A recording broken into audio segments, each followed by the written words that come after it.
you don't really know what's going to happen. We want to make sure that everyone can be chasing that American dream.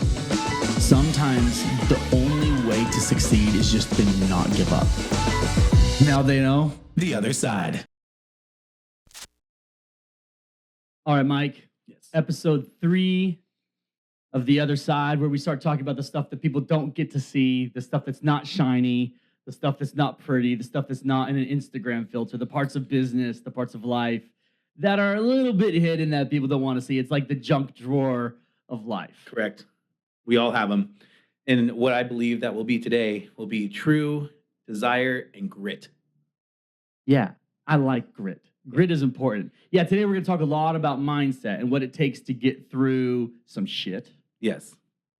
You have to have grit to not relax when things get good. Yep. And you have to learn how to keep pushing when things aren't great. Yes. There's always a way you got to get around it. And so today we're going to talk a little bit about our experience just going through that. And honestly, to be quite frank, in the grand scheme of business, we've done it for a very short amount of time. We've been very lucky to be able to push through a lot of stuff pretty quickly. Yes. But we're still nowhere near where we would like to be. We still need a lot of this to continue to get to where we're going. Right now, we're in the middle of a pretty gritty season in our business, too, where a lot of change is happening, a lot of development is happening. And so it's not just a financial thing. There's a lot of mental aspect to this entrepreneurship game. Agreed. We are constantly just getting started, as I always say. Yeah, I always we're say. perpetually just getting stared. Yeah. Every year it's a new business. Yeah.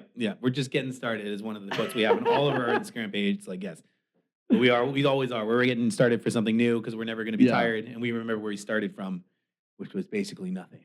Yeah, exactly. So today's theme is just keep swimming. Yeah. Just keep swimming. It's about I remember from the movie, but yes. That's what movie? I thought I said that. What does it say? And G. My bad. And Dory with the space waves. We Yes. like the space waves for Dory today. Yep. She's graduated from the ocean to space. New Disney movie. You're welcome. Yeah. She's dead, but it's great. All right, Mike, talk to me about what your experience was starting this business.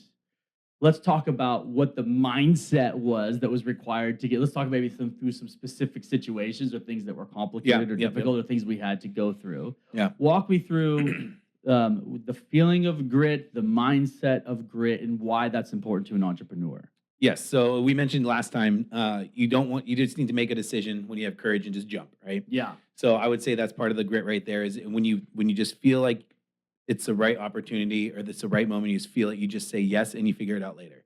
So the moment we decide to go into business together and start the Northwest Premier Creative Financial Solutions, the first thing you and I had to do was basically put all of our cards on the table and prove it. Yeah, that's true. Neither one of us could hold back. The one thing that partnerships need to realize is you have to have complete trust in everything and then making sure that no one's holding any punches back or holding an ace up the sleeve. Yep. I think a lot of people feel like that's, you didn't trust your business partner or not. It's more of a sign of respect to say, here's my cards. Totally. So both of us, got financially naked in front of each other very, very quickly, right? Yeah. It was either getting matching tattoos to prove we're in this for life or we're going to be financially naked. Yeah, we found our financial advisor on Grindr. Yeah. So we basically knew that you didn't want the tattoo, which I'm still trying to say that we could get a tattoo together. I know. Why do you want us to have I don't have any tattoos. It's just like a bonding I've got experience. virgin skin. Well, either way. And you want to defile this temple. Yes. To prove it, but I think we prove it enough by the very beginning getting financially naked together. Yeah. And what that means to us is showing our cards and like what we have in reserves. Because we wanted to go all in together. We didn't want to bring an investor. We didn't want to bring anybody else's opinion. 2 was enough. So the very first thing we did was like, here's how much I have in my retirement accounts. Here's how much I have in my investment accounts. Here's how much my bills are each month. Here's how much credit card debt I have. Here how much credit lines I have. Here's how much. Here's my credit score. We basically just got together and showed our bank accounts and everything to each other, and then figured out we should probably fund this thing on our own instead of bringing an investor. So it was because we started October 15th, 2019.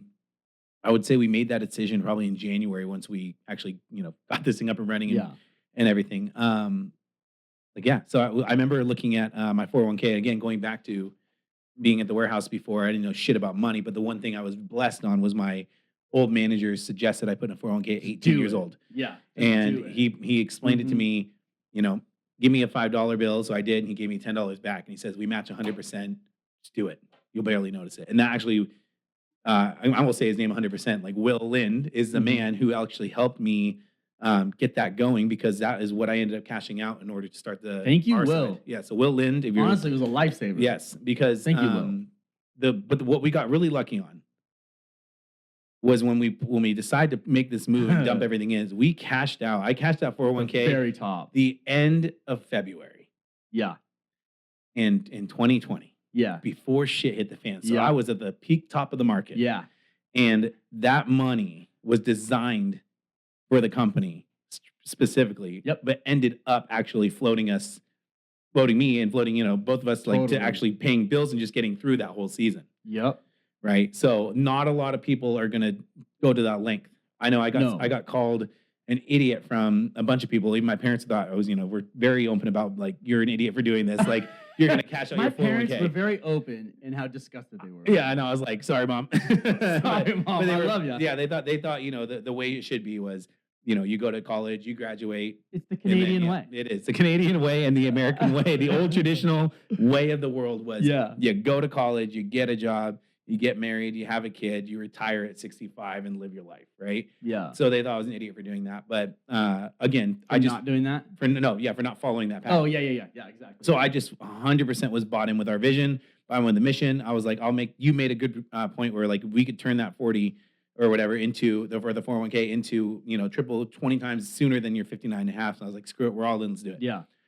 Anyway, long story short, the grit was cashing everything out. You did it, I did it. We put all of our cards on the table. And then luckily we did that top of the market, because the next step was March 15th, 2020, where everything hit the fan. Yeah, that was a fun time. Yeah. So mentally, I'm glad we did it. I didn't really think twice about it, because I knew I could make more money on that money that was sitting in the 401k in the next 10 years than I could if I waited for that to get up. And in spades already. It didn't even take 10 years. Yeah, exactly. Yeah. So I think but again, that's something not a lot of people are willing to do. Because again, Right. if this thing failed, I have nothing. There is no more 401k. There's no more any investments or life insurance or savings or checkings. My credit's fucked. Like we would have to do this. Yeah. If your son comes to you and says, hey, Dad, I want to spend $100,000 on education, or I want to spend $100,000 in business, but I could lose it all, which would you prefer that he does? Yeah, it's always the business, because I think in my head, that's what proves whether you have it or not, it brings you more real life examples, and it really puts, I think it just put that financial strain on someone. It's something, if you want to be a business owner, that you're just going to have to go through it. Yeah. And if losing that pain, I think you're going to get through that would be more than, you will never do that again. I think the way I'm going with this is we had a friend of ours who mentioned when investors were looking to invest in a company, they would not invest in somebody who's never failed in business.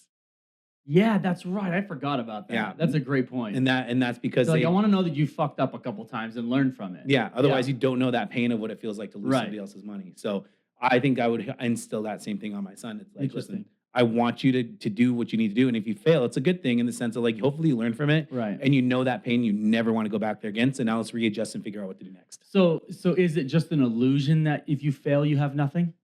Or is it just financially that you might have nothing? Financially, you have nothing. Yeah. Ooh. See what you did there. Yeah. Well done. We call that leading a horse to water. Yes. Well, I am drinking, sir. I am drinking that water because goddamn. Yeah. The point is that that's the misunderstanding. Yeah. The misunderstanding is that failure is only financial. Yeah. And the truth is that you can lose money and gain so much wisdom that might catapult you into your next thing. There's several people that are online that are very honest about their failures. You've got people like Alex Hormozy, who's very popular on social media, is a very good entrepreneur, and talks often about how failures worked for him and how incredibly important that was, how he grew it and lost it all, I think it was 2 or 3 times. I don't remember exactly, but it was more than once. And so even for somebody like that, he's going, yeah, but I didn't ever start back at zero. Yeah. Like when I failed, I started back with all the knowledge I learned, with all the people that I met. My network is different. My financial understanding is different. My business understanding is different. And so even if somebody fails financially, but they're wise and they don't waste that pain, they never start over at zero ever again. Agreed. That's 100% exactly what I was going into it thinking, what's the worst case that'll happen? Yeah. We figure out what to do differently, or we move on to different things. But like, I was just ready for a change, man. I was like, I love challenges. Yeah. I like working under pressure. I've always done better working under pressure. You're good. Okay. I've always done better working under pressure. Just keep swimming. man. Because because if I feel like if I get complacent, and I've seen it in my own business and doing this with you and in the financial industry and all that time. Anytime I've been complacent or I feel like I know it all and there's no gun to my head, I don't perform as well as when I'm under pressure. So I mean, you see me not have a game plan going to Texas once, and then 3 days later, it's like, oh yeah, I should probably get that going. Yeah. And I set up a happy hour meeting. I set up people I was going to meet with, clients I was going to meet with, got a sponsor, all within 3 days. When the normal person would probably get that insane. done. Yeah, normal person would have got that done maybe like in 3 months ago. Probably. So Yeah, like when you bought the ticket. yeah, exactly. Not like, oh yeah, I forgot. Which I know I stress you out a lot on that aspect. But again, it's for me, it's how I thrive. I work better that way. I just try to not get it to that dire strength anymore now that we don't need to get there. Yeah, I appreciate that very much. You're welcome. I want to live. I don't want to have an aneurysm. Exactly. So Yeah. I would say the first layer of grit that we had was we got financially naked in front of each other. We decided to cash everything in, go all in on the business, and knew that if we did not work out, we would be financially at zero, but we would gain a lot of knowledge and figure out Right. what to do again. Yeah. So How do you define grit? grit is, I mean, it sounds super cliche, but it's doing whatever it takes. Yeah. Doing anything it takes to get to the next level. It's the old saying, you claw inch by inch. Al Pacino said that really great in Friday Night Lights, and he said, yeah, it's you claw inch by inch, yard by yard to get to the win. And to me, that's grit. It's you are just willing to do every ounce of work you can to get to that next level. Yeah. Yeah, that's good. I think at what point, let me ask you this question. At what point do you think you know if you have it or not? I think it's when I think for me the hardest part is just not caring what other people think. Is when you know it. It's when you take no outside perspective in the sense of the negative and you let it get to you. So I know I have grit when somebody says you're an idiot for doing that and I want to keep doing it. I know I got the grit when somebody says, why would you do it? Don't question me on why. I know what the fuck I'm doing it. Yeah. Right? Like when you're just so obsessed of what your vision is that you will just do anything it takes and no outside influence can distract you from it. Yeah. And I think that's where you know you have grit, because the moment you second guess yourself, you don't have it because you're not, I don't think I should do it. You just fucking crawl and you claw. I don't know if I agree with that, actually. I think grit comes when you second guess. Okay. I think that's kind of where I notice it the most. It's like when I'm really like debating if I'm supposed to do something, I'm like, I'm doing it anyways. Yeah. Like I feel like that's actually where I feel like I experience it the most. Mhm. Is like when I'm doubting myself. Yeah. And I'm like, no, I'm gonna do it. I'm gonna keep going. Like that's. I think other than that, it just seems like it might be too easy for me. If I'm not second guessing myself, I feel like maybe like I'm not going for something big enough or trying hard enough. True. I think for What do me, you think? well, for me, if I second guess myself, I can't do that because I think too much.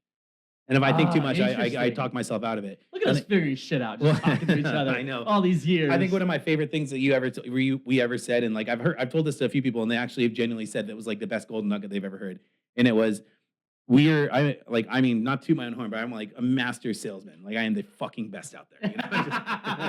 You know? Dude, why should I listen to you? Yeah. I'm a badass motherfucker. Exactly. But I think the negative side of being a really good salesperson, which I didn't realize until just this year because you brought it up, was if you are such a good salesperson, sometimes I sell myself without even knowing I've sold myself. Like we will sell ourselves on anything. Yeah. Like my excuses on why I'm late. I sold myself on why I'm late. I sold myself on why I'm not doing this. Or I sell myself on everything I do in my life. I forget that I'm so good at selling. I sell myself more often than I even know. Yep. So that's why I'm saying, like, if I hear the outside noise for grit, I question myself. I don't want to do it. And if I let those influences come in, I am somebody at its core who likes to, I do like to be liked. So I might take those into consideration versus block it out and just claw my way through. And then at the end of it, I'll figure out, did that work? Like, did I make it? Am I successful yet? Or like, it's like, I don't even know sometimes like the measurement of it. I just go until I get to a certain spot and then I can reflect. But reflecting is the hardest part for me because I feel like that's when I slow down. Yeah. Yeah. So. Yeah, grit is such a fascinating topic. I would say that mindset, and me and my buddy Josh were just talking about this the other day. I mean, everything rises and falls on mindset. Yeah. All success and failure often revolves around mindset. I have 3 sons, and one of my sons is having a really difficult time at school. And just legitimately hates it. You know what I mean? That's really what it comes down to. Is he just absolutely hates it. And I asked him one morning, I said, hey buddy, let me ask you a question. I said, if every morning I woke up and I told myself that I hate my kids, what do you think I would feel in a year from now? How would I feel about my children? He's like, well, you would probably hate them. I was like, I would, yeah, probably. I was like, and if I woke up every single morning and every morning I said, gosh, I love my kids, how would I feel about my kids in a year? He's like, well, you would probably love them. I'm like, you're right. I'm like, so how are you talking about school? And it's just, I hate school. It's the worst it's ever. So I was like, well, let's talk about this. Like, maybe school's never going to be great. Maybe you never have to say, I love school, because maybe that's not true. Yeah. And I don't want you to lie to yourself, because that's not helpful either. So what we did is we talked a lot about mindset. And, you know, we kind of created a bit of a mantra for him. And the mantra that he gets to recite himself when things get difficult, he steps away, he takes a deep breath, and he goes, I can do hard things. Well, I like that. Yeah. I don't want to invalidate the fact that this is difficult for him, because that's not fair either. That's not real life. Yeah. Real life is you're going to have a boss that sucks. Yeah. You're going to have a mean teacher. You're going to have a difficult time. People are going to be rude to you. People will make fun of you. People will be bullying you. Like, unfortunately, as much as I want to insulate him from all of that, that is part of life. There is going to be moments where you're not going to get along with everybody, even if you really want to be liked, right? Yeah. So I don't want to invalidate and be like, oh, no, it's easy. You're just thinking about it wrong. Just magically think that you love it. And if you keep telling yourself that, you're going to love it. That's not the right thing in that scenario. But the important thing is that he tells himself something over and over again that allows him to overcome the situation. And so for him, what we're trying right now is, I can do hard things. Yeah, I like that. Yeah, manifestations and affirmations are play into mindset really, really crucially. Yeah, you've always been into like those sorts of things. Do you still use some, or is that something you do on a regular basis? I've been doing it recently. Yeah. Just recently, I've been starting to listen because I used to during our being in the business, I had to keep positive. Yeah. So I remember you doing it a lot in the beginning. Yeah, because I had to. No one else was telling me how difficult it was, or you keep going, or like any of that. Like no one knew, so I had to rely on social media a lot. So I would watch. I can't remember like exactly who the people were, but I'd always go on. I just go on YouTube and type in motivational speech. Yeah. You know, you would get the Rocky quotes, and you would get like all these other like quotes from movies of just like just fucking do it. Times are hard. Push through. There's a guy I follow. His name's CT Fletcher. He's a workout guy. Yeah, and he honestly inspired me so much to like just fucking do it. You have to be obsessed. You have to be like, I am the best. I am the one. Like, and I would listen to that every morning when I woke up because it helped me get up. I'm like, okay, if I want to be the best, I have to fucking be the best. I'm gonna go to the gym, get my shit done. I'm gonna fucking work. So again, that's why like for grit for me is like you just tune out the outside noise and you just fucking do it. Yeah. Right. Like I need someone to tell me you can do it, because once that's instilled in my brain, I do not listen to anybody else, even if it's a bad idea. If I know that I am sick, even if it's a bad idea, if I get enough people to cheer me on, or I can get fucking some support, I will do it. You know, there's plenty of times at the bar where I'm like, you know what, I shouldn't, like Mike's the fastest chugger of all time. I'm like, no, I'm not. I could chug another beer right now. I'm like, no, like he's great, he's great. Come on, Mike. Come on, Mike. I'll do what.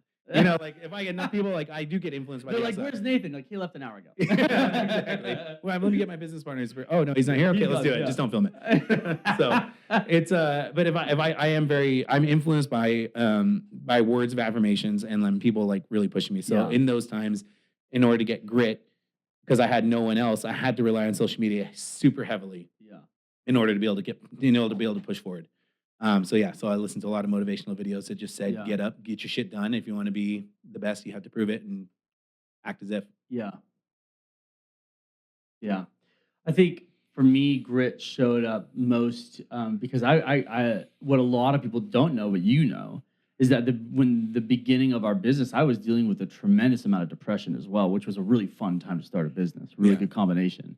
I went through some pretty difficult things in my personal life, didn't handle it exceptionally well. Yeah. But got through it. And somebody asked me recently, like, hey, you were in that really bad season of depression. Like, how did you keep going? Like, what did you do?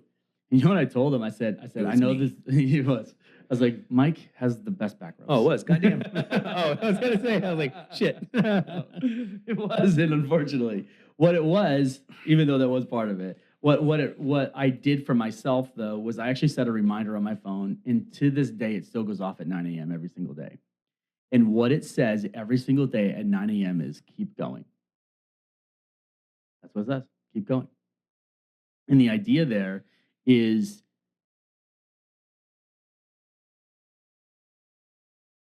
Yeah. that's the only way. You just keep going. Keep And swimming, you may say. it sounds, yeah, you might just say that. It sounds so trivial. Like it really does. It sounds overtly simplistic. But if you've ever been in a situation where you're really struggling with your mental health or you're struggling with financial things or whatever it is, people will tell you, well, how'd you get through it? Like, I don't know. I just kept going. Yeah. Like, I don't know. I just kept doing it. And when I look back at those years, I'm like, how did I pay my bills? Like, I really don't know.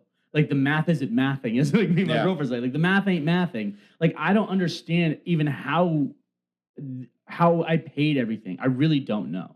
I mean, I know some things that I did, but I didn't really, it doesn't feel like I made enough money to even live. Yeah. And so part of those days when you're going through depression or going through financial struggle or your business is struggling, I think the vast majority of people who got through that would tell you they got through it just by not stopping. Yep. It wasn't anything fancy.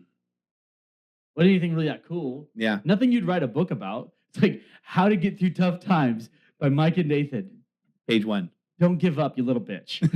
Like that's Page it. 2. That's it. Page 2. Refer to page 1. It's like Fight Club. Yep. You know what I mean? It's like, but really, like that's really all it was. And then I did start adding some practical things. Like for me, I know this sounds insane, but for me, it was literally like I wanted to make sure I accomplished something tangible every day. Yeah. And so, because for me, one of the ways that I got out of depression or that season of depression for me was I noticed that I got more depressed the more that things were around me that had no ending in sight. Yeah. Just these endless problems. Like nothing was coming to a conclusion. I couldn't get anything resolved and get it off my emotional plate. Yeah. It was just like everything just kept coming. It kept coming. So sometimes it was as simple as today I'm going to make sure that I make my bed.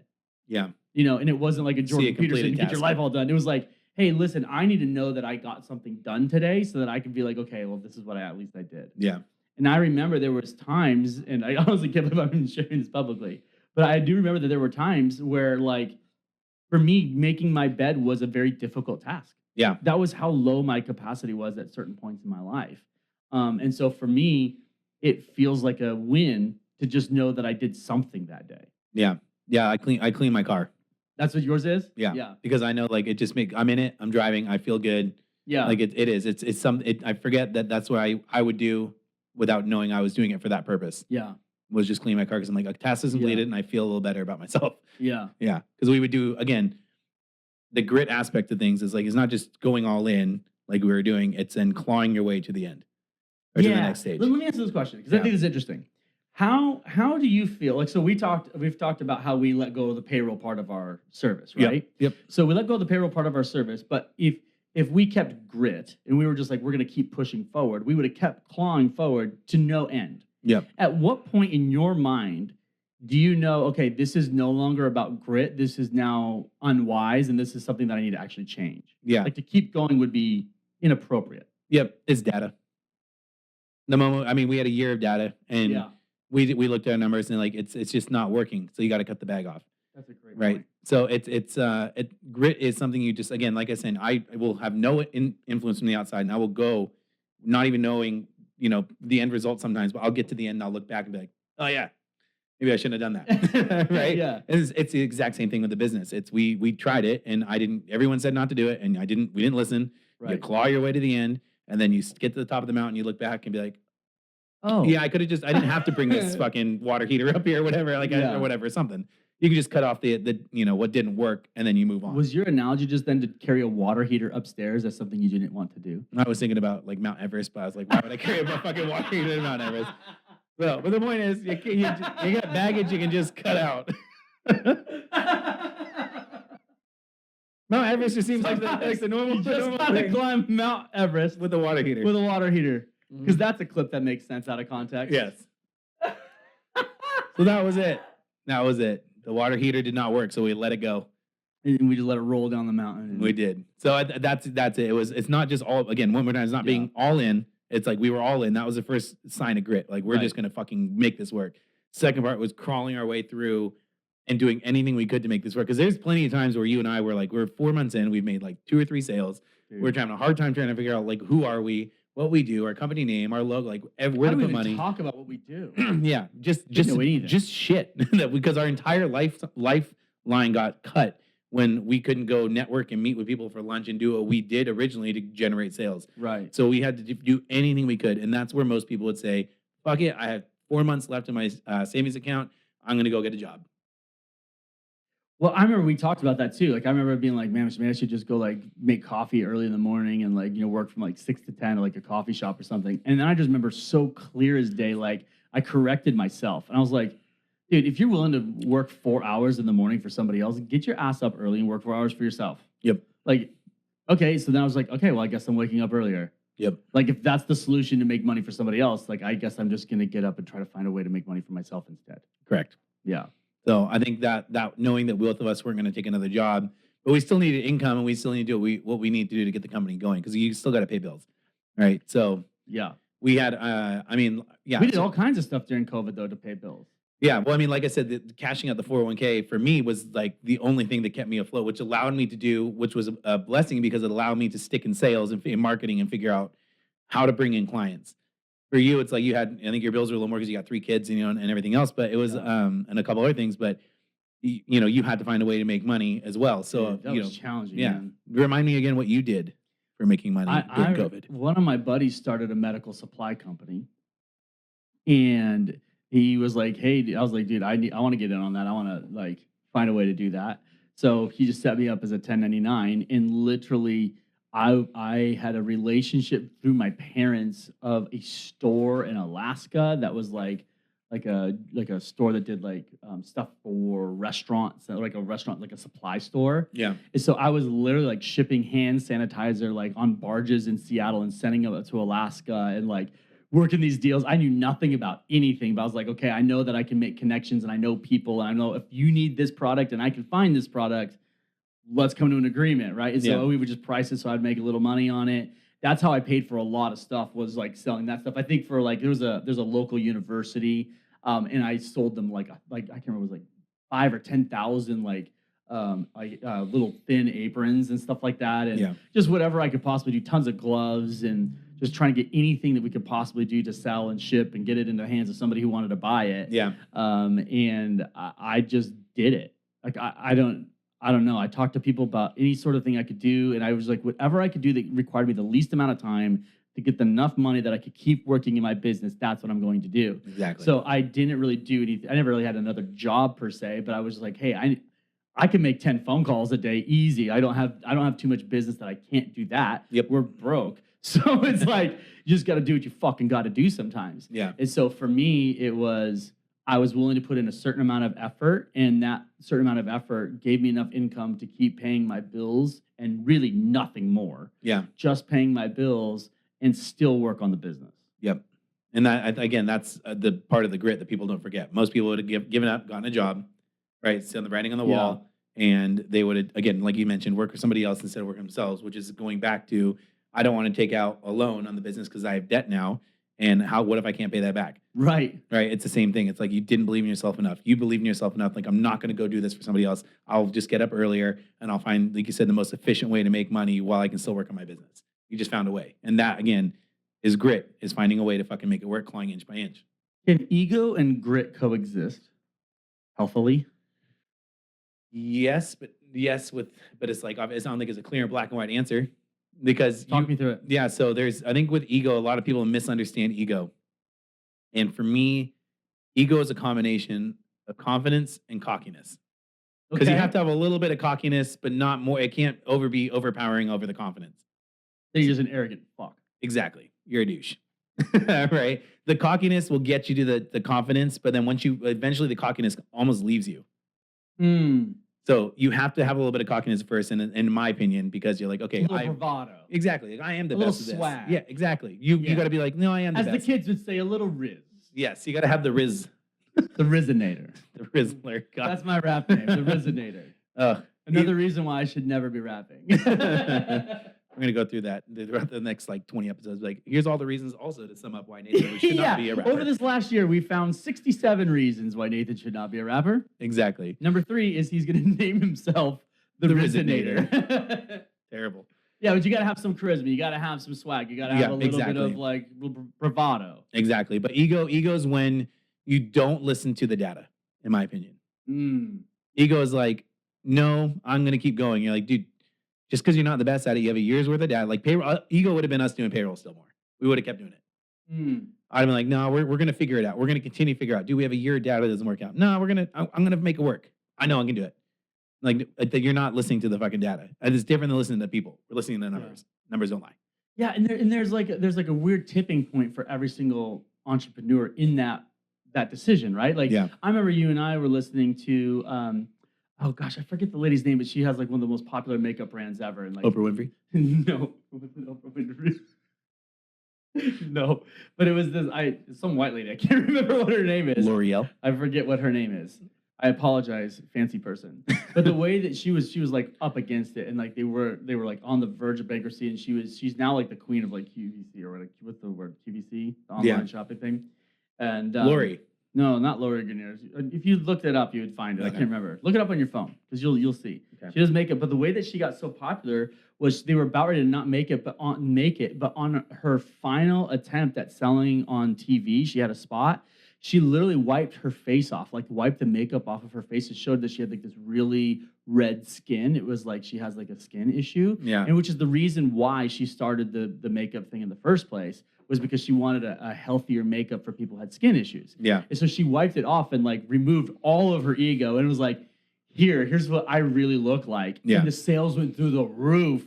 And now she's like one of the most wealthy people in that space, which is obviously an extremely difficult space to get into. Yeah. But she had grit up to a certain point, and she was like keeping going. And this was for years of data, but she knew that this was that she could make this work. And it got to the point where she was at her last straw. I was listening to her speak at I think it was actually another Tony Robbins. Yeah, I was gonna say. Now I remember you talking about. It was at the Tony Robbins. We were at the same one. Yep. That's this one. So she shared it. Yeah, she shared that story at the Tony Robbins event, and she was saying that like this was my last effort.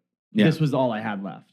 This was the Hail Mary of Hail Marys, and her grit had run out. But it took years of data, and she's like, something's just not clicking. Like something's not quite right. And so I think good entrepreneurs have that like internal compass of like knowing when to push and have like, just kind of put the blinders on, and then knowing when to review and look at the data. And I think a lot of that just simply has to do with intuition, which mortifies most analytical people because they're like, well, can we afford to hire another person? Yeah. What people would be shocked about in our business is we have never, not once, run numbers on hiring an employee. Correct. It's never happened. Yeah. Our thing is, well, if we have the business and our people are maxed out, we need to hire somebody. Correct. Yeah. Like we just listen. We don't really have like a whole like algorithm for it. I wish we did, but we just don't. It's an instinct. Yeah. And I think we're both good at reading that, which is like I think so too. Most people that we've ever met in the interview process, we have a good instinct on like if they're bullshitting us or not. Yeah. And then in the end of and most of our people are through the years have been absolutely phenomenal. So yeah, we got real lucky. Yeah, with a lot of people, and we also got fucked a couple times. Yes, we just did. We did. Yeah, I think. I mean, we had people who we've had employees, we've had independent contractors, subcontractors, who made horrible decisions, and we have to live by that. Yeah, because it's like, our neck on the fucking company. Line. Yeah. At the end of the day, the people are mad at us, not our employees. Yeah, exactly. And that's how it goes. And so you just have to eat that. Exactly. And so you learn. You live and you learn. I do want to go back because I found the answer, not on who that lady was, but I found the answer. She's a mystery. Yes. I'm sure you guys are all commenting like, I know exactly who she is. Yeah. It's not Lori, but I know what you're talking about, the lady with the makeup ring. I'll look it up. You can try and find it, but what I really want, I think the difference, like you just mentioned, this lady's grit did not stop even with data, but her product solved a problem for her personally. So she was personally driven to get this out there because she knew in her heart. Oh, yeah. Jamie Kern Lima. Yeah, whatever her name is. So Jamie. There she is. Yeah, Jamie Kern Lima. Yep. Jamie truly believed that her product would, in turn, save and help millions and millions of women feel more beautiful because it impacted her directly. That's why her grit, I think, despite the data, she knew in her heart that product would help other people, and there was no other solution. For us, the data was on the wall. There are other companies and solutions who do it better. Right.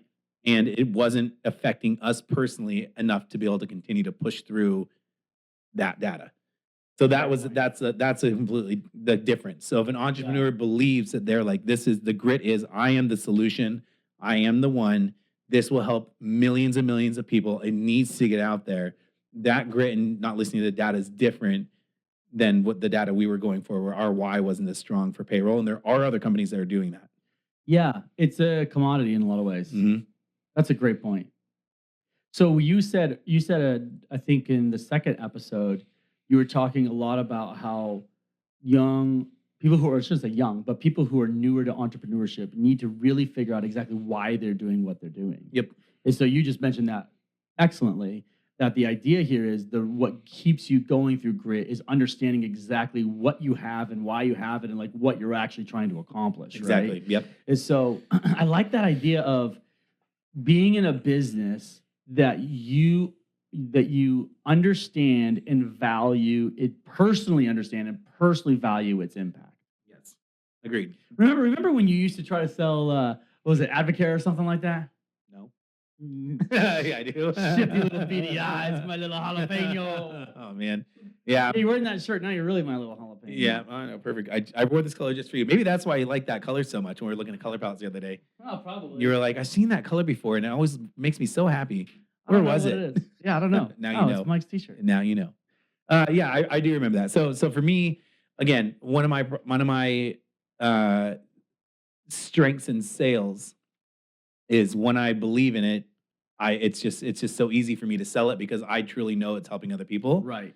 And I also know, in my heart that I believe in it. If I don't, it's very easy for me and other people to hear and call my bullshit. Yeah. So one of the very first sales careers I've ever wanted to have was from high school when I wanted to go be a sponsor for Monster Energy drink because I drank those motherfuckers all the time. I would drink one in the morning, one in the midday, and then one after football practice. It was terrible.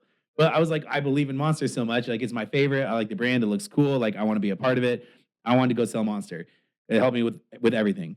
Then the next thing, so I was like, okay, sales is where I want to be at. And then I got presented an opportunity to be in Avocare. Avocare was like a multi-level marketing, pre-workout, like healthy kind of like, powdered drinks, all that kind of stuff, protein, everything. So I was like, okay, I'm going to, somebody talked to me about Avocare and like, oh, you can make a lot of money if you use this and then you sell it to other people and then they buy it from you and you become like the distributor. You become the guy, you are the guy to buy the stuff from. You become the drug dealer. That's what it sounds like. Yeah. Salesmen love to be sold. Yes. So I was like, all right, cool. Sounds good. I will be the guy. I can do it. Because people were asking me like what I was doing for working out and stuff like that. Anyway, long story short, I became an Avocare rep. But that shit was expensive. But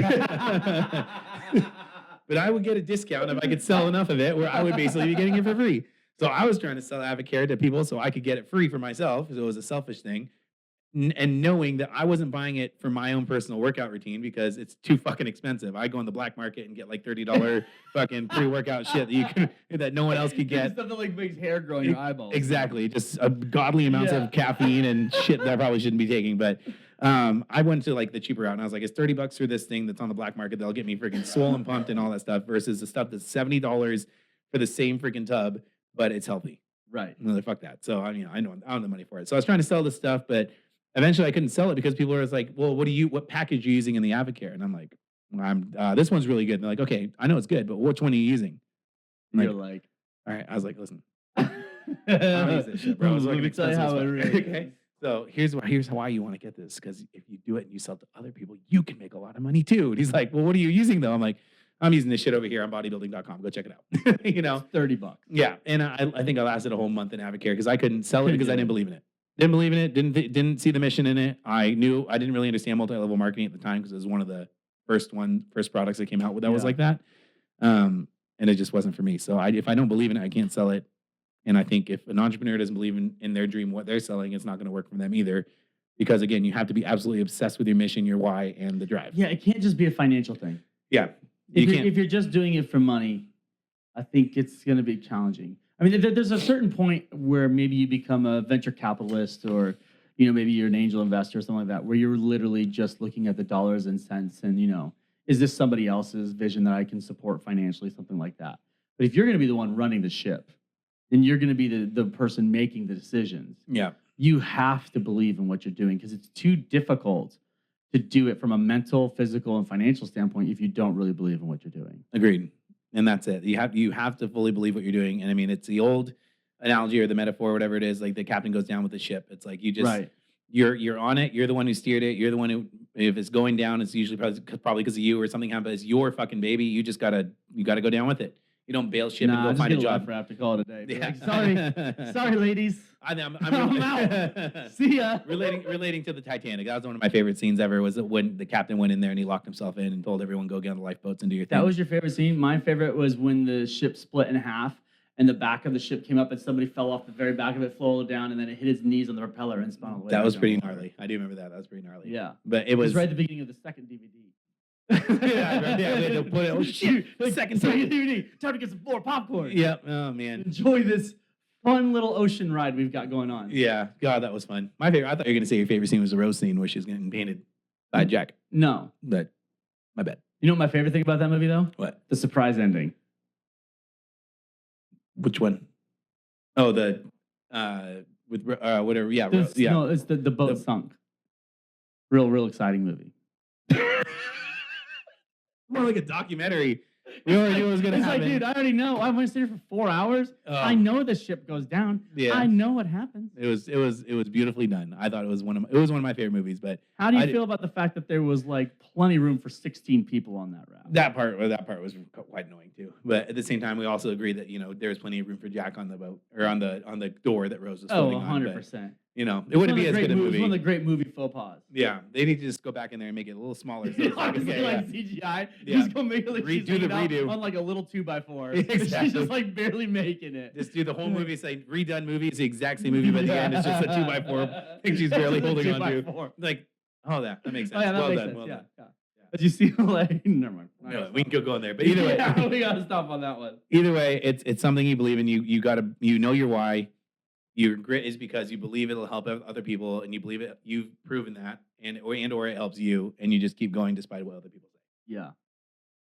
Just keep swimming. One of the things we used to talk about a lot, and I'd like to discuss now, Yep. is that we used to say you have to be appropriately detached from the outcome. Mhm. The idea there is that you need to be invested with clients, with ideas, strategies, enough to try it and have the grit. Yeah. At the same time, in order to not lose your mind, you have to be, I say, appropriately detached from the outcome, whether that's a sale, whether it's a strategy, whether it's a marketing thing, whatever it is. Because at the end of the day, you're getting data no matter what. Yep. And we turn that data into strategy. So the idea that if you're too invested in one client, right? Yeah. Like, oh man, if this person signs up, oh, I'm going to close it. Or you talk to a real estate agent, oh man, I've got this, $2 million listing. Everything's going to turn around for me if I get this one thing. Yeah. And everything tends to hinge on one idea. And I think for some reason, as salespeople, entrepreneurs, whatever, we convince ourselves that this is actually true, that like the life hangs in the balance on one thing. Yeah. And while it might appear to be true in a particular moment, it's never true in the context of life or in the life cycle of the business. Correct. There are certain decisions that will certainly be helpful or hurtful in that, but it very rarely comes down to one thing. Yeah. So the idea there is, think about it like this. Let's say you have a baseball player, and that's what I grew up playing. I loved baseball. I really enjoyed it a lot. And one of the things that we talked a lot about is that if you go up there trying to hit a home run, because you're like, I need to hit a home run, then I'm going to win the game. I'm going to be the champion, whatever it is. I'm going to hit a home run. You go up to the plate and you approach the at-bat differently than you would in any other situation. Your swing's probably going to be different. You're going to be picking different pitches to swing at or not swing at. You're going to be probably pretty aggressive and therefore be able to be fooled by a good pitcher if they see that you're really aggressive and really geared up to really swing at something. Yeah. They're going to give you something off speed. They're going to give you a curveball, a slider. They're going to give you something to really make you think and try to get you off balance and off speed. Yeah. Because the moment you get up there and you try to hit a home run, you don't act the same way. Yeah. And in business, it's the same thing. If you go into a meeting thinking, oh my God, we're going to hit a home run on this one, and if we hit a home run, then everything's going to change for us. Yeah. You will inevitably, you will change your tactics, you will change your language, you will change how your body position, because you're getting in there too aggressively, and you're thinking that, okay, all of my eggs are in this one basket, and it's really, really dangerous way to approach it. Versus, I heard somebody's a trainer say it this way once. He was hearing a story, and these people described the story as a home run meeting. And the way this whole idea came out was from this person. I wish I could remember their name. And they said, it was several years ago, and they said, the trainer said, I'm sorry, say that again. What did you say you did? And the person said, oh, we totally hit a home run. And the trainer's like, no, you didn't. There's no such thing. And they're like, what? It's like, everything's a single. They're like, what do you mean? Like, it's what you do. Yeah. It's not something special to get a say. Like, it's not something special. Like, you are a professional. This is what you do. When we go and save somebody $50,000 in taxes, we do get excited about that. Absolutely. And then we move the fuck on. Yeah. Because it's what we do. It's what we do all the time. It's not newsworthy. It's not interesting. It's like, sweet, I'm glad that worked out. Let's move on to the next thing. Yes. And so on the same side, if that doesn't work out and that person gets really upset at you and it doesn't work out and they fire you, you're like, okay, well, we tried. Yep. Like, I don't know, man. Maybe that's too cold for a lot of people to understand. But when you deal with a volume of clients, some things are going to work and some things are not. And I found that in order to approach the conversation, the sale, the decision, if you need to approach those things appropriately, you have to be in somewhat distanced from the outcome. Yeah. You have to do your work the way that you think the work needs to be done in the best way that you can do it, irregardless of what the actual end result is. Because as you and I very well know, you don't know what the end result is anyways. Yeah, I agree.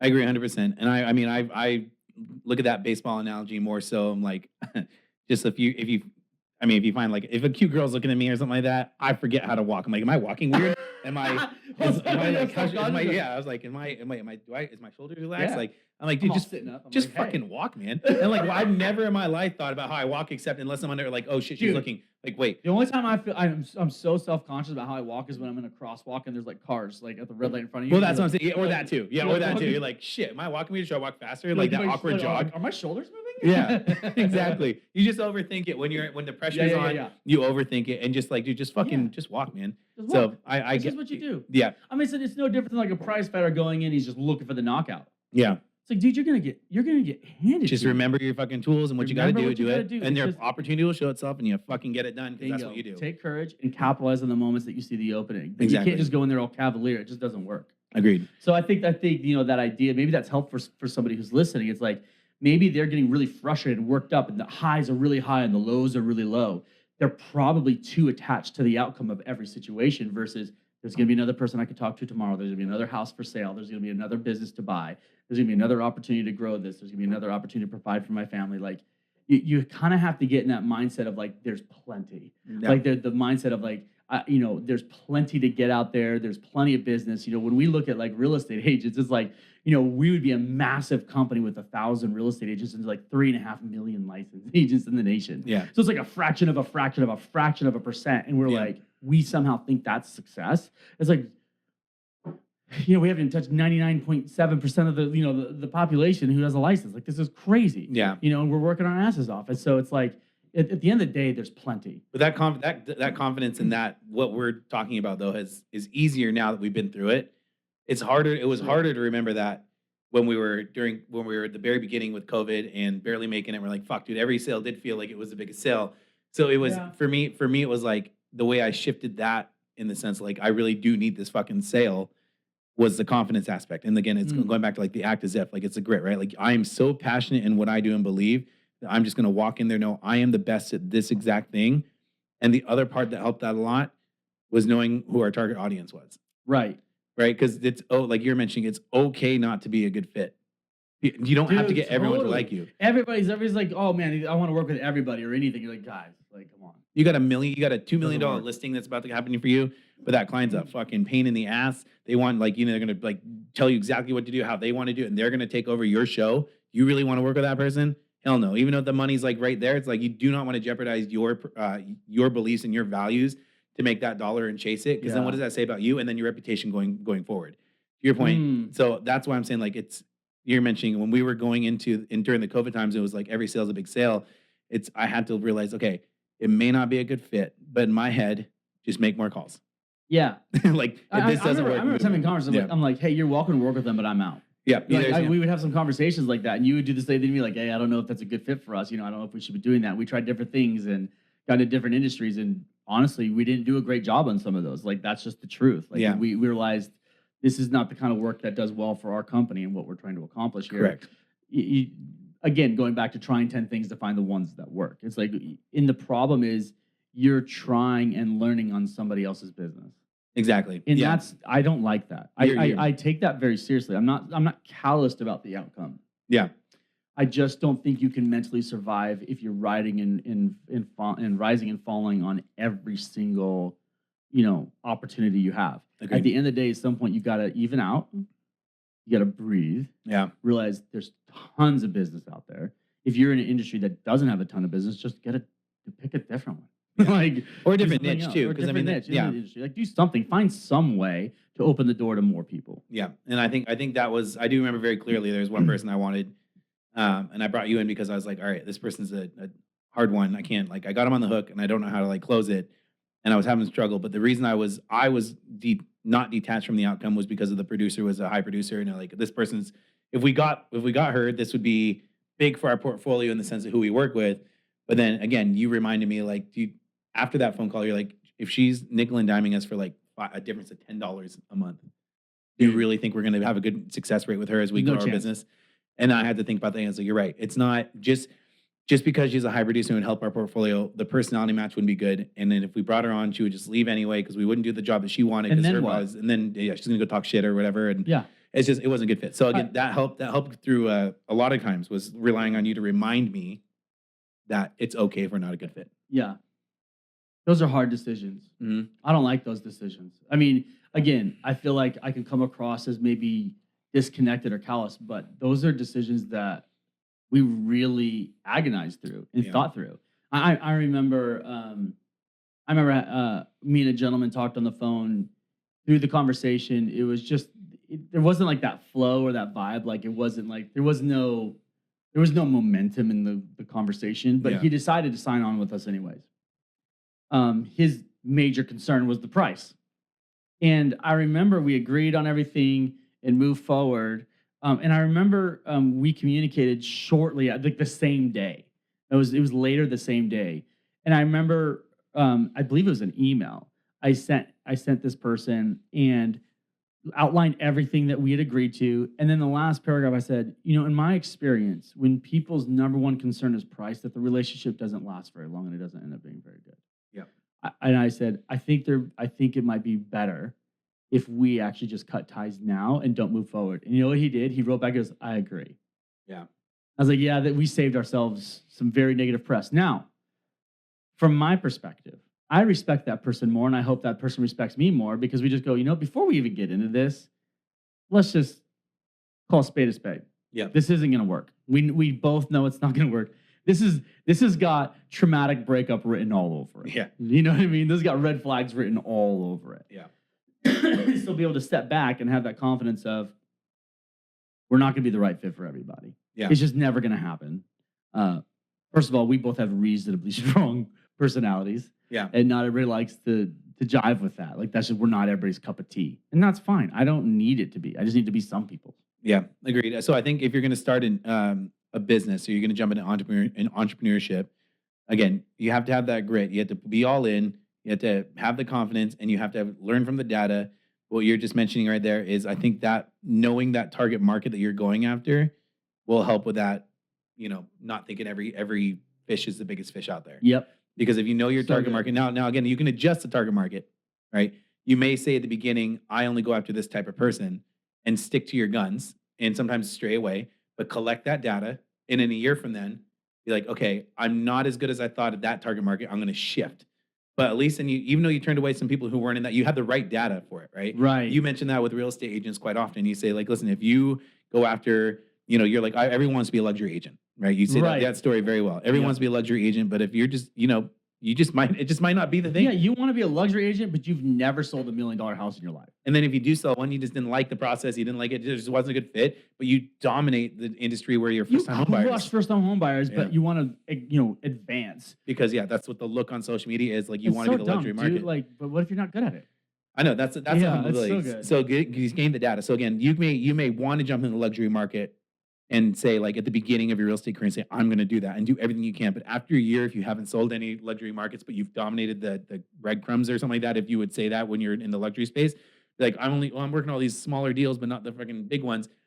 Then just humble yourself. Be like, I'm damn good at that. I got like 30 people in this in the first time home buyer thing. It may not be that one big fish I'm looking for, but I'm fucking great here. Yeah, maybe selling downtown condos isn't your thing. Yeah, maybe you crush the suburbs. Yeah. Or vice versa. You start off in the first time home buyers, but you get a luxury agent or a luxury listing. And you're like, I love it. And you freaking dominated it. It was a smooth transaction. You're like, I'm going to take a stab at it, but just get the data. So if you're at the very beginning stages of entrepreneurship, find the target market you want to go after, get the data, and then make a decision to switch if needed. But having that target market will eliminate that every player is a big fish. It's, do they fit my demographic I'm going for? So good. So good. All right, Mike. They were winding down on grit. Yeah. You only talk about so much. Pretty much just get up and do your fucking work. Yeah, dude. Sometimes things can be oversimplified, and sometimes things cannot be oversimplified. And I think some things are as simple as you just got to keep going. Some may say just keep swimming. Who would say that? I believe some person named Ori Deeb. Exactly. All right, Mike. Thank you for sharing everything you shared today. Super helpful. And I hope people got a little bit more of the other side.